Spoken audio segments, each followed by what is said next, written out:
Nós vamos estudar os triângulos, um polígono de três lados que está muito presente no nosso cotidiano. Encontramos essa forma geométrica plana em uma ampla variedade de aplicações.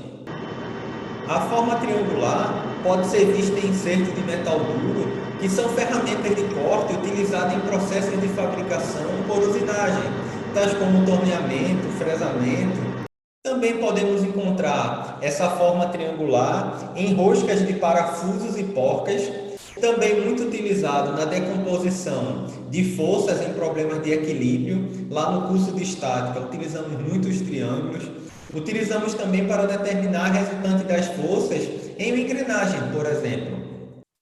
Até mesmo no ensaio dos materiais, como por exemplo o ensaio do impacto. Quando nós desejamos um comportamento dúctil do material, é necessário garantir as propriedades de tenacidade.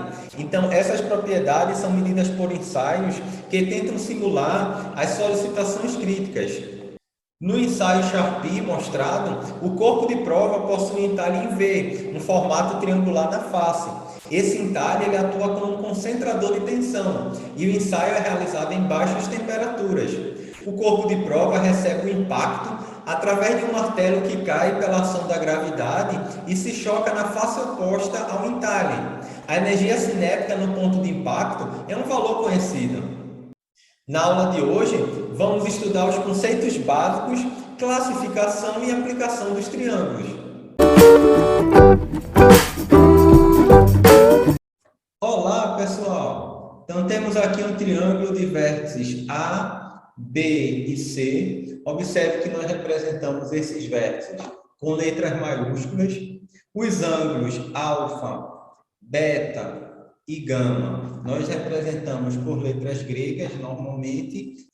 E os lados que estão opostos a esses vértices, por exemplo, aqui o vértice A, vamos ter aqui o lado A, oposto ao vértice B está o lado B, e oposto ao vértice C estaria o lado C. Observe que os lados normalmente são representados por letras minúsculas. Então, temos aí como elementos desse triângulo os vértices A, B e C, letras maiúsculas, os ângulos alfa, beta e gama, letras gregas, ok? Normalmente usada para designar ângulos, e os lados A, B e C, utilizando as letras minúsculas. Vamos relembrar uma lei bem interessante, que é a lei angular de Thales, que em qualquer triângulo, a soma dos ângulos internos é igual a 180 graus. Então, temos aqui que alfa mais beta mais gama é igual a 180. Por exemplo, se em um triângulo tivéssemos alfa igual a 60 e beta igual a 80 graus, se nós somarmos aqui, daria 140 e faltaria 40 graus, que seria o nosso ângulo gama. Uma propriedade também bem interessante é que o maior ângulo de qualquer triângulo é sempre oposto ao maior lado. Então, o nosso maior ângulo aqui seria beta, 80 graus, ok? Então, o maior lado teria que ser o lado B, ok? Que está oposto ao maior ângulo. A condição de existência dos triângulos afirma que, para qualquer lado, ele deve ser menor que a soma dos outros dois. Ou seja, o lado A tem que ser menor que a soma B mais C, da mesma forma que qualquer lado tem que ser maior que o módulo da diferença dos outros dois. Então, se você tem um lado, ele deve ser maior do que a diferença entre dois lados. Se essa diferença é negativa, a gente vai pegar o módulo, ok? Então, isso é válido para qualquer lado. Então, B tem que ser menor que A mais C. Esse símbolo aqui representa um I. Então, I, B tem que ser maior que o módulo de A menos C, ok? Assim como também o lado C tem que ser menor que A mais B e C tem que ser maior que o módulo de A menos B. Um exemplo prático disso, se nós tivéssemos um triângulo com lados A igual a 120, B igual a 40 e C igual a 200 milímetros, será que é possível formar um triângulo com esses valores? Será que esse triângulo realmente existe? Vamos aplicar as condições de existência. O lado de 120 ele tem que ser menor que a soma dos outros dois, ok? Então, observe que 120 é menor que 240. Então, passou na primeira condição, isso é verdadeiro. Já para a segunda, temos aqui que o lado de 40 tem que ser menor que 120 mais 200. E 40 é menor que 320, então também é verdadeira essa condição. Mas já para o último lado, de 200, então vemos que 200 não é menor que 160, que é essa soma. Logo, essa condição não é satisfeita. Basta que uma condição não seja satisfeita para que o triângulo não exista. Ou seja, a gente não pode formar um triângulo com esse valor de lado. Independente do ângulo que você colocar, não vai fechar um triângulo, ok? Se nós aplicarmos aqui agora que 120 tem que ser maior que a diferença, observe que também vai ser falso aqui, porque 120 não é maior que 160. Já para a segunda, 40 tem que ser maior que 120 menos 200. 120 menos 200 daria menos 80. A gente vai pegar o módulo. 40 não é maior que o módulo de menos 80, que seria 80, ok? Então, essa condição também é falsa. Para evitar estar usando o módulo, é mais fácil pegar sempre o maior menos o menor lado. E, por fim, 200 é maior que 120 menos 40, ou seja, 200 ele é maior, se nós subtrairmos aqui, vai ficar 80, 200 é maior que 80, então passou aí nessa condição. Mas observe que não é possível formar esse triângulo com esses lados, uma vez que foi reprovado aí em pelo menos uma das condições, ok? Então, bem simples saber se um triângulo existe ou não. Vamos mostrar agora a classificação dos triângulos. Nós normalmente agrupamos quanto aos lados e quanto aos ângulos. Quanto aos lados, um triângulo pode ser de 3 tipos. Se ele tem os 3 lados iguais, ele é chamado de equilátero. Quando ele tem 2 lados iguais e um diferente, ele é isósceles.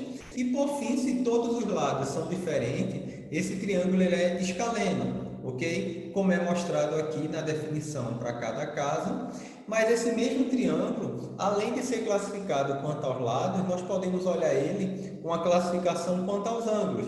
Ele poderia ser acutângulo, como a gente mostra aqui, obtusângulo e retângulo. O triângulo retângulo é bem conhecido porque basta ter um ângulo de 90 graus, ele é retângulo. Não tem como um triângulo ter dois, porque 2 ângulos já daria 180, e lembra que a soma dos 3 teria que dar 180, e não tem como outro ângulo ser 0 graus. Então, no máximo, um triângulo pode ter um ângulo reto, então ele é chamado de triângulo retângulo. Quando ele tem 3 ângulos agudos, ou seja, 3 ângulos menores que 90, ele é chamado de acutângulo, ok? Agora, muitas vezes, temos triângulos que têm um ângulo obtuso. O que seria um ângulo obtuso? É um ângulo maior que 90 graus. Então, ele seria um triângulo obtusângulo. É interessante lembrar que se ele tem um ângulo obtuso, ou seja, um ângulo maior que 90 graus, os outros dois vão ter que ser agudos, vão ter que ser menor que 90 graus, devido à lei angular de Thales, que a soma dos 3 tem que ser igual a 180. Então, temos aí o triângulo equilátero, 3 lados iguais, o isósceles, 2 lados iguais, logo o terceiro é diferente, o escaleno possui todos os lados diferentes, o acutângulo possui os 3 ângulos menores que 90, ou seja, eles são ângulos agudos. Já o obtuso tem um ângulo maior que 90 e o retângulo tem um ângulo igual a 90 graus, ok? Mas note que para esse triângulo aqui que a gente vai mostrar, de lados 20 milímetros, 40 milímetros e 50 milímetros, é bem fácil classificar quanto aos lados, porque os 3 lados são diferentes, logo esse triângulo seria um triângulo escaleno. Mas quanto aos ângulos, não foi dado os ângulos desse triângulo. Então, nós podemos utilizar a natureza de um triângulo. Que síntese seria essa? A gente pode, a partir dos lados, saber se um triângulo é acutângulo, retângulo ou obtusângulo. Se o quadrado do lado A, que é o maior lado, for menor que a soma do quadrado dos outros 2 lados, esse triângulo será acutângulo. Se por acaso for maior, esse triângulo é obtusângulo. E se for igual, esse triângulo será retângulo, que aí nós temos o teorema de Pitágoras, que é bem conhecido. O lado A, que é o maior lado, para o triângulo retângulo é chamado de hipotenusa e os outros 2 lados são catetos. Mas muito cuidado que o triângulo acutângulo e obtusângulo não vai ter a hipotenusa, ok? O A é chamado de maior lado, como nós vamos aqui colocar em verde essa observação, A é sempre o maior lado. Ele só é chamado de hipotenusa quando o triângulo for retângulo. Então, para esse caso aqui, que nós temos o maior lado, que seria o lado C, de 50 milímetros, nós vamos fazer 50 ao quadrado, que daria 50 vezes 50, que é igual a 2.500, ok? E vamos elevar os outros dois lados ao quadrado e somar. 40 ao quadrado mais 20 ao quadrado daria 40 vezes 40, 1.600. 20 vezes 20, 400. Se nós fizermos essa soma, vamos ter 2.000. Então, observe que A ao quadrado, que seria 2.500, é maior que B ao quadrado mais C ao quadrado. Então, temos aí um triângulo obtusângulo. Nós havíamos dito já que ele é escaleno, porque os três lados são diferentes, mas ele é obtusângulo. Então, essa síntese é bem interessante, porque a gente não precisa dos ângulos para saber a classificação dos triângulos quanto aos ângulos, ok? Vamos falar um pouquinho sobre o triângulo equilátero. Como nós havíamos classificado, ele tem os três lados iguais, ok? Então, vamos chamar de L, L, L, os lados desse triângulo equilátero, e ele tem uma certa altura, que já a gente vai falar de altura, mas a altura forma 90 graus aqui com o lado, ou seja, sai do vértice e forma 90 graus com o ângulo oposto. Nós podemos determinar essa altura utilizando algumas propriedades do triângulo retângulo. Primeiro, a gente pode utilizar o teorema de Pitágoras. Uma vez que o ângulo aqui com a base é um ângulo reto, nós teríamos aqui o maior lado, que seria L, a nossa hipotenusa, H e L sobre 2 seria o nosso cateto. Uma vez que a altura no triângulo intercepta o lado oposto aqui na metade. Então, se o lado aqui é L, a metade seria L sobre 2, seria esse cateto. Então, nós podemos dizer que L ao quadrado, que é a hipotenusa, é igual à soma do quadrado dos catetos, H ao quadrado, mais a metade do lado, que seria esse cateto aqui ao quadrado, ok? Então, aí nós podemos determinar a altura de um triângulo equilátero. Se nós resolvermos essa potência, temos aqui uma fração, então ficaria L ao quadrado dividido por 2 ao quadrado, que seria 4. Então, temos aí L ao quadrado sobre 4. Como nós queremos encontrar a altura, nós podemos passar L ao quadrado sobre 4 para o primeiro membro, ok? Então, ficaríamos com L ao quadrado menos L ao quadrado sobre 4. Ele passa negativo, igual a altura ao quadrado. Ok? Se isso aqui, toda essa parcela é igual a h ao quadrado, então h ao quadrado seria igual, se nós tirarmos o mínimo aqui é 4, 4 vezes L ao quadrado, ok? Menos L ao quadrado. Por que ficou somente L ao quadrado? Lembra que a gente divide aqui pelo denominador, então 4 dividido por 4 seria 1. 1 vezes L ao quadrado, ficamos com L ao quadrado. Se nós subtrairmos 4L ao quadrado menos L ao quadrado, ficaríamos com 3L ao quadrado sobre 4. Mas nós queremos determinar a altura. Então, o que seria a nossa altura? Seria a raiz quadrada de 3L ao quadrado sobre 4. Nós podemos tirar a raiz quadrada de 4 aqui no denominador, seria 2. E L ao quadrado poderia simplificar, sairia da raiz como L. Ok? Como a raiz de 3 não é exata, então vamos dizer que a altura de um triângulo equilátero é L raiz de 3 sobre 2. Então, quando você precisar calcular a altura desse triângulo, pode usar diretamente essa fórmula L raiz de 3 sobre 2. Lembrando também que todo triângulo equilátero ele é acutângulo, uma vez que os três ângulos são menores que 90, mas como os três lados são iguais, os três ângulos também são iguais a 60, ok? Porque 60 mais 60 mais 60 daria 180 graus, ok? Vamos falar um pouquinho também do triângulo isósceles, que tem dois lados iguais, chamamos aqui de L, e um terceiro lado diferente, que normalmente é a base. Nós vamos traçar também a altura aqui. Um detalhe interessante do triângulo isósceles é que a altura também divide aqui a base em dois segmentos iguais, em B sobre 2 e B sobre 2. Cuidado que agora nós não podemos colocar L sobre 2, porque senão não seria um triângulo isósceles, seria um triângulo equilátero novamente. Ok? Outro detalhe importante é que os ângulos aqui da base eles são iguais, uma vez que estão postos a lados iguais. Então, temos aí ângulos da base iguais e, como falamos, a altura forma 90 graus aqui no ponto médio do lado. Então, divide esse lado aqui em duas partes iguais. Observe que nós também podemos aplicar o teorema de Pitágoras, uma vez que a nossa hipotenusa seria L, então teríamos aqui L ao quadrado, igual à soma do quadrado dos catetos, que seria H ao quadrado, mais a metade da base aqui, B sobre 2 ao quadrado. Então, dependendo da situação, você pode aplicar aí o teorema de Pitágoras nos triângulos isósceles. Vamos fazer um exemplo de cada caso que falamos. Para um triângulo equilátero de lado 400 milímetros, nós vamos determinar a altura. Com a fórmula fica bem fácil aqui. A altura do triângulo, como vimos, é L raiz de 3 sobre 2. Como o lado é 400, ficaríamos com 400 raiz de 3 sobre 2. 400 dividido por 2, ficaríamos aí que a altura é 200 raiz de 3. A raiz de 3 é um valor aproximado, mas você pode utilizar aí a tua calculadora para tirar a raiz quadrada de 3, que é aproximadamente 1,73. Se nós fizermos esse produto, temos aí que a altura é aproximadamente 346,41 milímetros.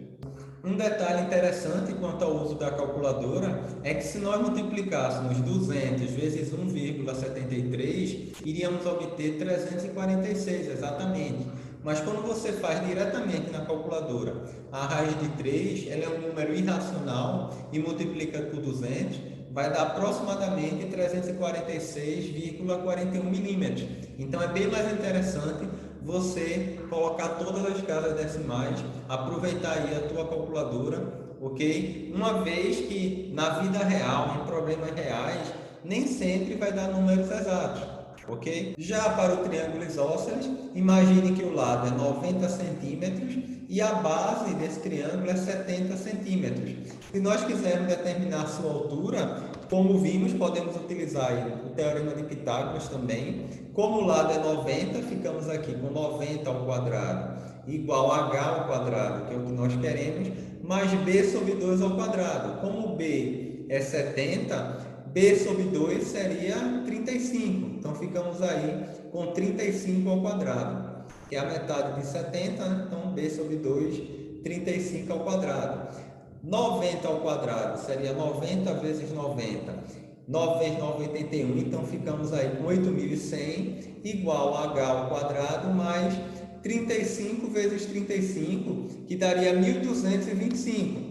Se nós subtrairmos aqui, passarmos para o primeiro membro, ficaríamos aí que h ao quadrado é igual a 8.100 menos 1.225, que daria 6.875. Se nós tirarmos essa raiz quadrada, também com o auxílio da tua calculadora, essa raiz daria aproximadamente 82,9 centímetros. Então, esse valor seria a altura desse triângulo isósceles.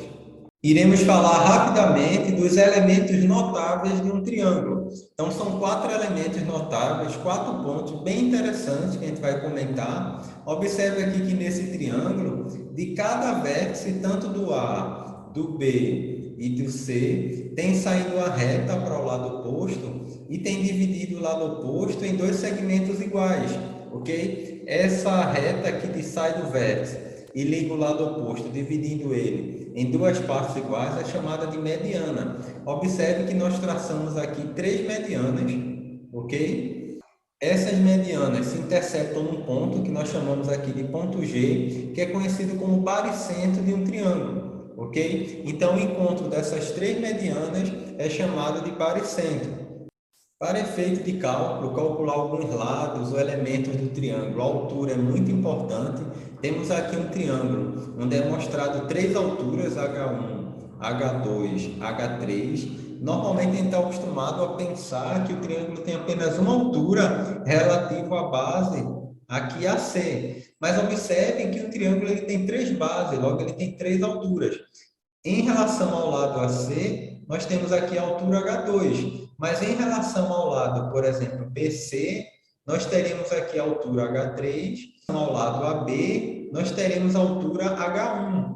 Note que o conceito de altura é que ela sai do vértice vai até o lado oposto e forma 90 graus. Esse é o conceito de altura. Então, o triângulo sempre vai ter três alturas. Agora, essa altura pode estar interna ao triângulo ou externa. Observe aqui que tanto H1 como H3 está externo ao triângulo, uma vez que o lado, se você traçasse aqui, por exemplo, em H1, aqui do ponto C para qualquer ponto interno do triângulo, não formaria 90 graus.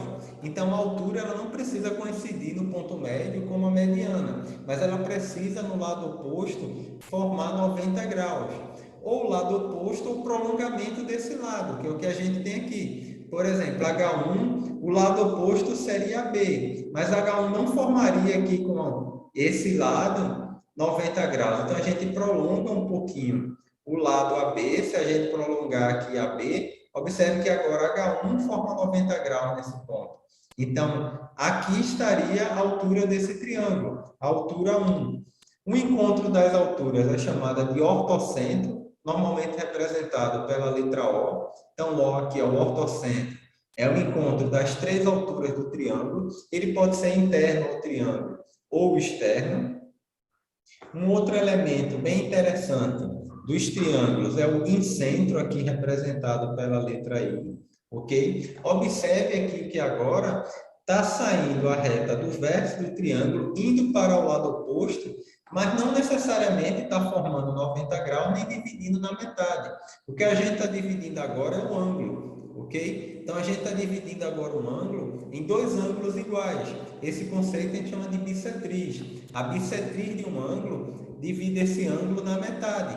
Então, se nós traçarmos a bissetriz relativo a cada vértice aqui, nós vamos ter um novo encontro dessas três retas que é chamado de incentro, ok? Então, esse encontro das bissetrizes é o incentro. E uma propriedade bem interessante do incentro, nós já colocamos aqui, é que ele é centro de uma circunferência que está inscrita ao triângulo. Então, essa circunferência aqui, ela está dentro do triângulo. Então, a circunferência está inscrita no triângulo, ou a gente poderia dizer que o triângulo está circunscrito na circunferência. Então, grave bem essas duas palavrinhas. Inscrito estaria dentro e circunscrito estaria fora. Então, o círculo está inscrito no triângulo e o triângulo está circunscrito no círculo. Ok? Temos aí o encontro das bissetrizes, que é o incentro.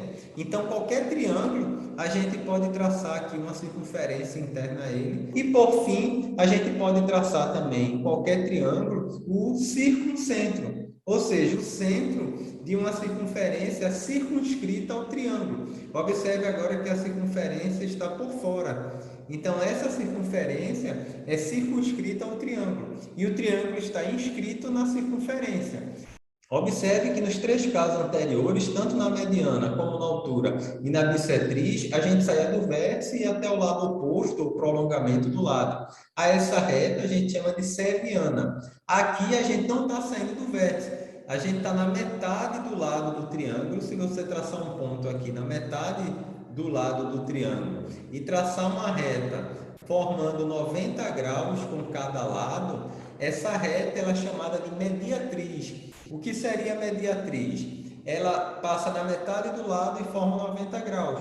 Se você fizer o encontro dessas três mediatrizes, nós vamos ter um ponto que é chamado de circuncentro. Aqui o ponto C. Esse circuncentro é o centro da circunferência circunscrita ao triângulo, ok? Então, está aí 4 pontos, 4 elementos notáveis de qualquer triângulo.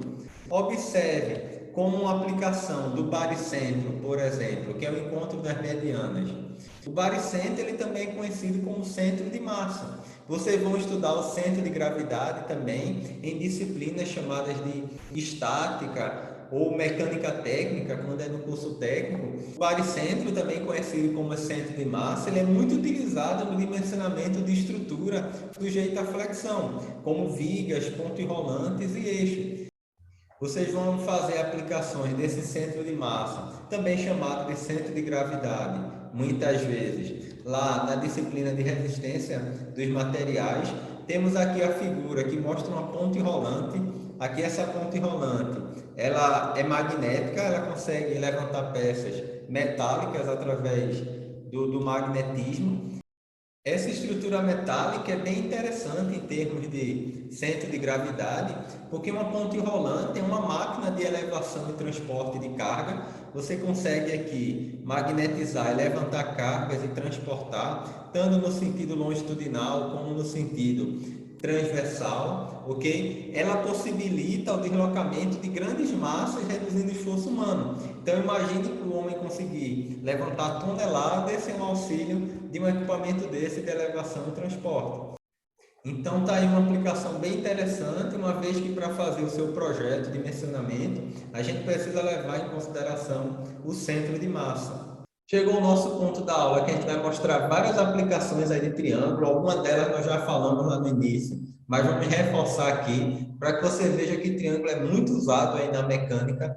Na hora que a gente tem uma força e um ângulo alfa, a gente pode decompor essa força em duas forças, Fx, Fy. Então, a gente tem aí um triângulo de forças. Vocês vão utilizar muito isso em mecânica técnica, na disciplina de estática. Com esse conceito de decomposição de força, quando chega lá em elementos de máquinas 2, a gente vai dimensionar uma engrenagem. Então, no projeto, a gente consegue determinar a força tangencial, mas com o ângulo a gente forma um triângulo de força e consegue determinar também a força radial e a força resultante a partir desse triângulo de forças. Como mostramos também no início da aula, os triângulos eles podem ser aplicados como insertos de metal duro, que são ferramentas de corte, para processo de fabricação. Ou seja, em usinagem, em processo de fabricação, vocês vão utilizar no torneamento, no fresamento, algumas pastilhas de diversos formatos.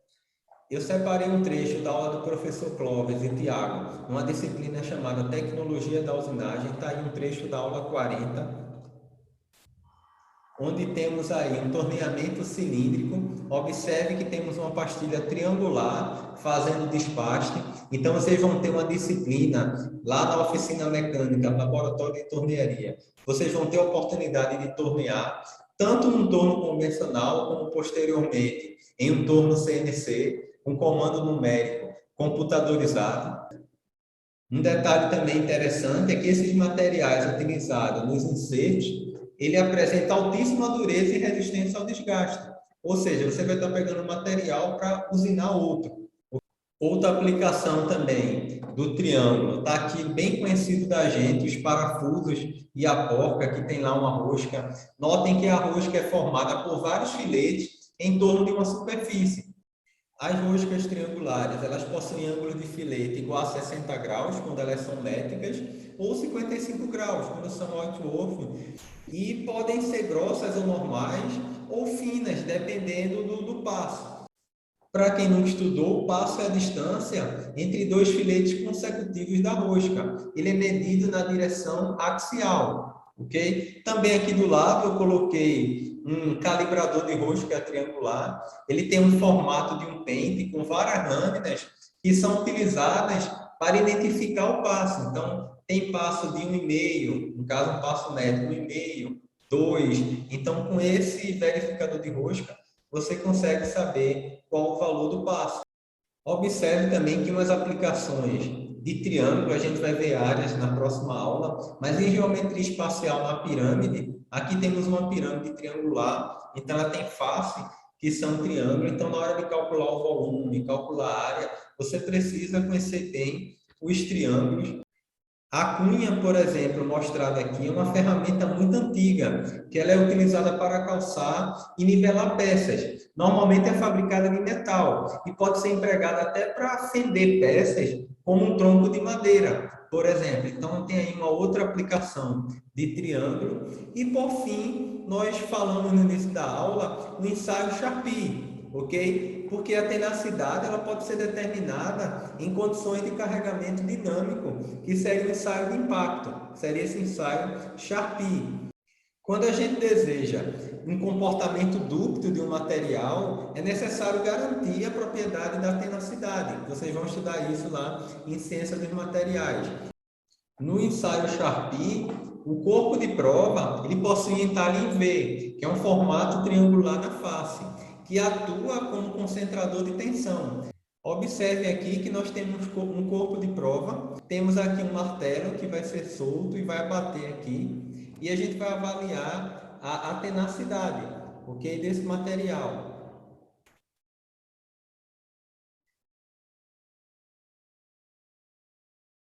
Vale destacar que esse entalhe em V atua como um concentrador de tensão, ok? Esse ensaio é realizado em baixas temperaturas e o corpo de prova, como a gente vê aí na animação, ele recebe um impacto através de um martelo que cai pela ação da gravidade e se choca aí na parte oposta ao entalhe. Então, um ensaio bem interessante. Vocês têm esse equipamento no laboratório de ensaios. Vocês vão ter uma disciplina chamada ensaios mecânicos, que vocês vão ter a oportunidade de fazer esse ensaio de impacto, ok? E essa animação nós tiramos lá desse site bem interessante, techscience.com. Fica ligado que na próxima aula a gente vai estar estudando diversas fórmulas para determinar a área de um triângulo. Gostaria que você deixasse nos comentários o que mais chamou tua atenção sobre os triângulos.